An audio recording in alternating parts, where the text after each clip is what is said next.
Good morning, folks. It's Bob from Mountain Crest Farm, coming to you on a not as beautiful day. It's Tuesday, and it's not going to be a clear blue sky. And even though you probably can't hear the wind itself because the microphone on the camera is down kind of low and there's not a lot of wind right here, you can probably hear the tree, well, over the roosters. You can probably hear the trees blowing in the background. It's a kind of breezy day today. It's going to be kind of overcast. Starting tomorrow, we're going to have 2 or 3 days of rain, and we could use it.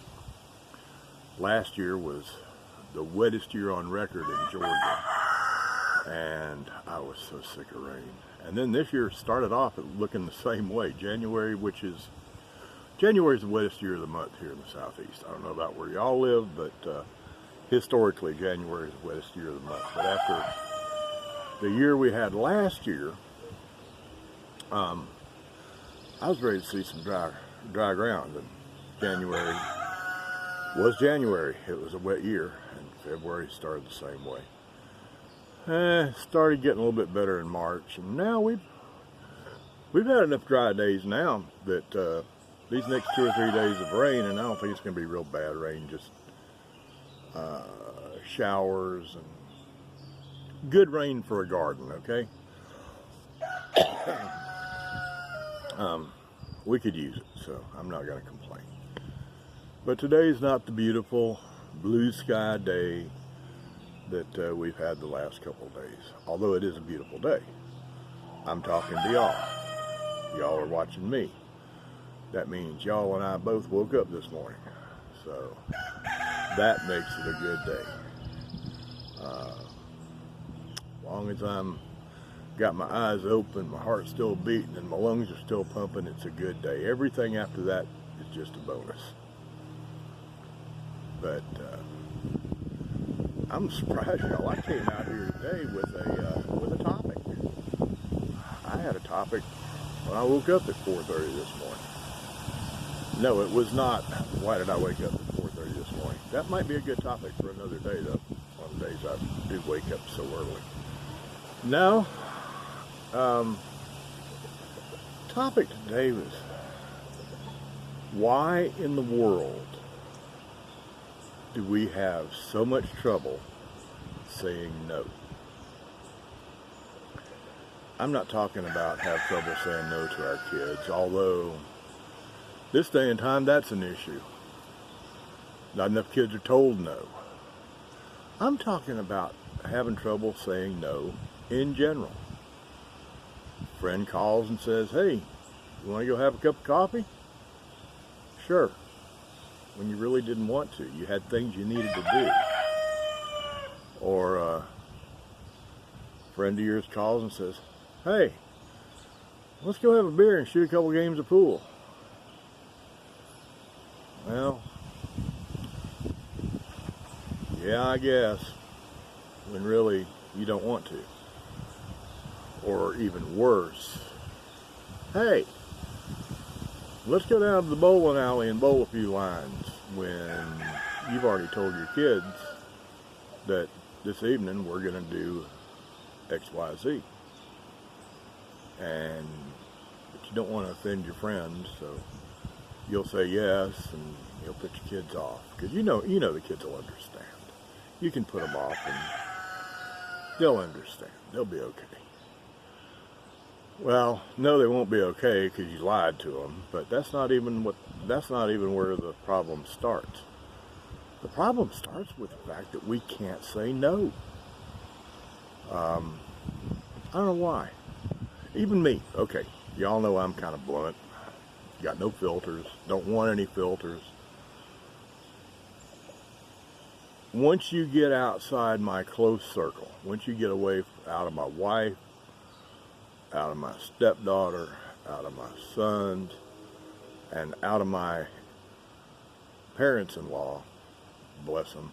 I'm on my third marriage. This is my third set of in-laws. These are good ones, and I'm not going to piss them off.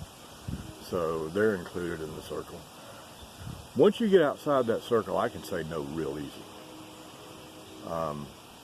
Depending on who it is asking, I sometimes enjoy saying no. Especially if it's anybody having to do with the government. I love telling them no. But within that circle, my parents-in-law, my wife, my stepdaughter, my son, I have a hard time saying no. And it's not good for you to say no. I mean, to say yes when you really should be saying no. It's not good for the situation. It's not good for the other person if you're talking about kids. My stepdaughter's a good example. We live on a tight budget here. I don't know. I hadn't done the math, but we would probably fall below the federal poverty level. Let me stop right here. I'm going to hit another topic right here real quick. There is no poverty in America. No, there is no poverty in America. Nobody watching this video is living in poverty, and I'm not truly living in poverty. I've got the equipment to shoot this video. You've got the equipment to watch it. Living in poverty is when you live in a cardboard shack. The main street of town is a mud trail down the middle with those shacks lined up on both sides. And the main road down the middle also serves as a sewer, the ditch down the middle where people dump their buckets every morning. That is living in poverty. We do not have any poverty in America. We have some poor folks. We have some folks that would like to have more. But as long as the people in line at the grocery store using their EBT card are using that card while they're talking on an iPhone, we don't have any poverty. But let's get back to what I was saying. I forgot exactly what I was saying. I know it has to do with we need to say no more often. Isn't that an ugly chicken, by the way? I don't know how good y'all can see it, but the color on that chicken's nice. I love Rhode Island Reds, and that's the same color as a Rhode Island Red, except that's a naked neck. All these chickens you hear, roosters you hear around here, they are not mine. They're my neighbor across the street. They just come wandering over. And for some reason, he loves naked neck chickens. He's got a few that aren't naked necks, but he's got white naked necks and red naked necks and yellow naked necks. And a naked neck is an ugly chicken, okay? Looks like it got in a fight and lost. It got half plucked. But anyway, back to where I was. My stepdaughter is a good example of how it hurts, how it can hurt somebody to tell them yes. Now, I hate talking about my stepdaughter badly, but I'm going to tell you right now, she's lazy. She has admitted she's lazy. She hadn't admitted it to me, because when I call her on it, she doesn't like it, but she's lazy. She wrote a paper for school. She graduated last spring. She wrote a paper for school about 3 years ago on my computer, because the school has everybody doing everything on a computer, and she had to be able to access her Google Documents account that the school set up for her. And she wrote a paper. I forget what it was for, what class. But one thing about that, but she left it open on the screen on my computer. She didn't close her account down. I sat down the next morning, and there it was, and I read it. If she left it there, I read it. And she admitted in that she was spoiled. Not just spoiled, but really spoiled. And that she was used to getting her own way, and that it was because of her grandmother. My wife raised her for the first 12 years by herself. She didn't have any help except for her parents who lived next door. She refused to take food stamps, even though she qualified. She refused to take Medicaid. She always made sure she had a job that had insurance, and she took care of it herself. The only help she got, she finished paying off the trailer that her ex left her with when he dumped her. About the only help that she had was her parents living next door on a well. There was a water line run to her trailer, and she didn't have a water bill, and her mother had retired, and she had built-in daycare, and there sits the problem. My stepdaughter's the youngest grandchild, and my stepmother actually said one day, when I was saying something about Sarah being so lazy and not wanting to do anything, my stepmother actually said, and she didn't realize what she was saying. My stepmother said, well, Sarah's the youngest grandbaby, and we just don't expect much of her. What she meant was, we don't want to be tough on our youngest grandbaby. That's what she meant. But what she said was, we don't expect much of her. And I got news for you, and I did not say this to did I say stepmother? My mother-in-law. I did not say this to my mother-in-law because after two mother-in-laws that were sent directly from hell, I'm not going to piss Frances off. Frances and Ben are the best in-laws anybody could have. So I didn't say this to her. But I sure thought it. When you don't expect much from somebody, do you know what you get from them? Don't expect much, you don't get much. Nothing was ever asked of Sarah before I came along, so Sarah didn't do anything. She got used to it. She's lazy. She's getting better, but she's lazy. But back to the saying no. I have a hard time saying no, even though I know it would help her. She's got basically 3 jobs around here. They're her jobs, not sometimes. She's got 3 jobs. On Tuesday mornings, which is this morning, the trash man comes, and he comes about 9 o'clock. And she's to have the trash out by the time he gets here. Well, last Tuesday, she had taken one bag out, the bag that was in the little fancy can in the kitchen. But there were 2 more bags that were empty 50-pound animal feed bags. One of them was for dog food and one of them was for cat food. They were stuffed full of other garbage, and they were sitting in the house, and I hadn't said a word to her. Garbage is her job. She didn't have to say something. I don't have to tell her to breathe, do I? Well, those 2 bags got taken out Tuesday afternoon after the trash man had come. And they went about a third of the way into filling up the trash can. And then more trash the rest of the week. And I've got a small trailer that I rent on the property. He's got to use that trash can too. You know what? By yesterday, that trash can was full. Because it was a third full or half full 2 hours after the trash man came, because she didn't take the trash out the week before. And my tenant yesterday said, what am I supposed to do with the trash, Bob? Sarah filled that can up before first of the week. I said, yeah, I know. That was the week before, stuff that she didn't take out. I'll talk to her. When things like that, but anyway, that's one of her jobs. Another job is wash the dishes. Yes, we've got a dishwasher. Yes, it's broke. Yes, I'll fix it when I've got the money. Until then, wash the dishes. And the third job is feed the household type animals.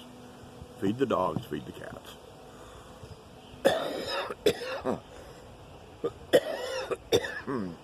Hold on just a second, folks.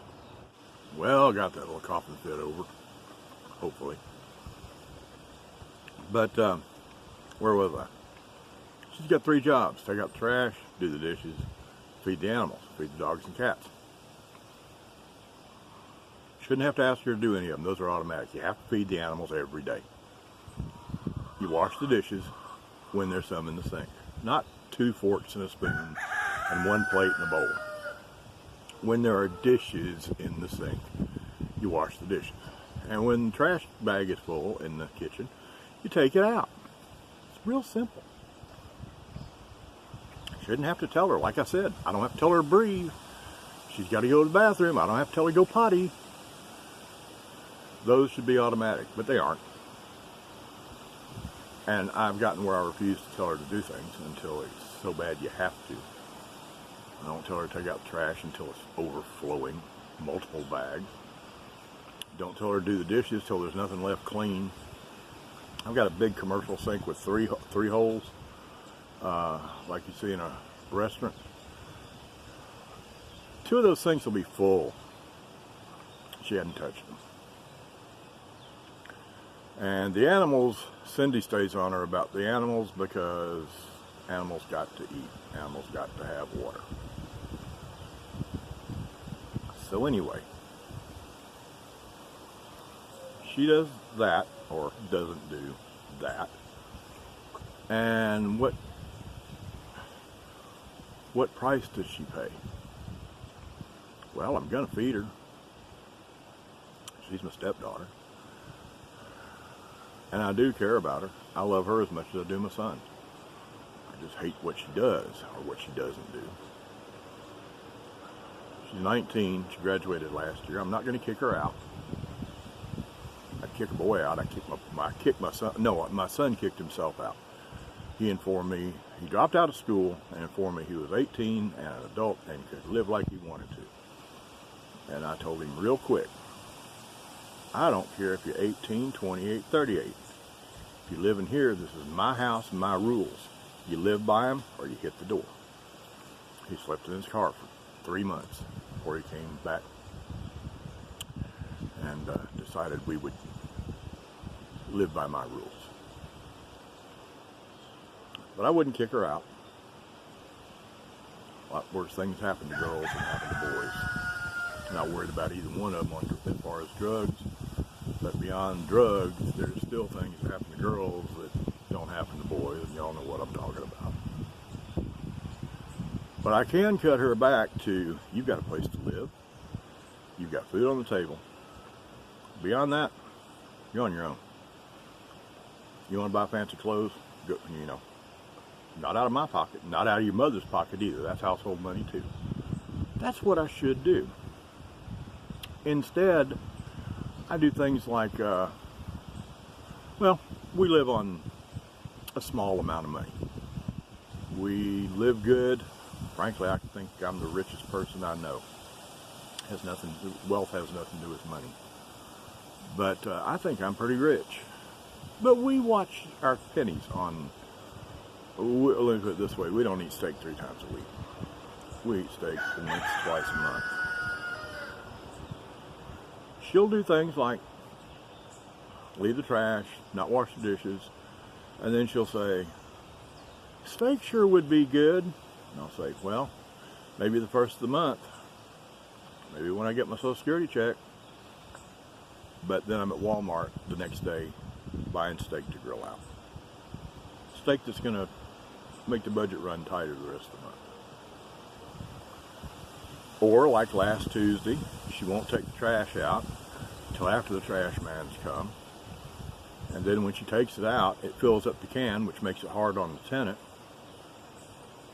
But then Wednesday she says, can I spend the night over at Kate's house and we'll do whatever teenage girls do when they spend the night over? The answer should be no. The whole point of this video. Start saying no. What did Bob say? Bob said yes. I'm as guilty as anybody. But saying yes all the time is bad for you. It really is. It's bad for you. Forget how it affects other people. Forget that it makes my stepdaughter more willing to be lazy. It's bad for you because when you say it, you know you shouldn't be saying it. You just say it because you've been taught to be polite. You say it to avoid an argument. Say it for a bunch of reasons, but you say it when you know you should be saying no. And that works on you on the inside. It's bad for you emotionally. doing things that you know you should not do, like saying yes, is bad for you. So in your best interest, and the best interest of those people around you that you are talking to, I'm going to strongly suggest that y'all folks, and me, we all need to learn to say no more often. That's about what I got today. Well, that's almost what I've got today. I've also got two other things.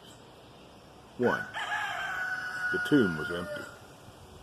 Two, yes, thank God he is alive. Y'all have an awesome day, and I'll talk to you later. Bye.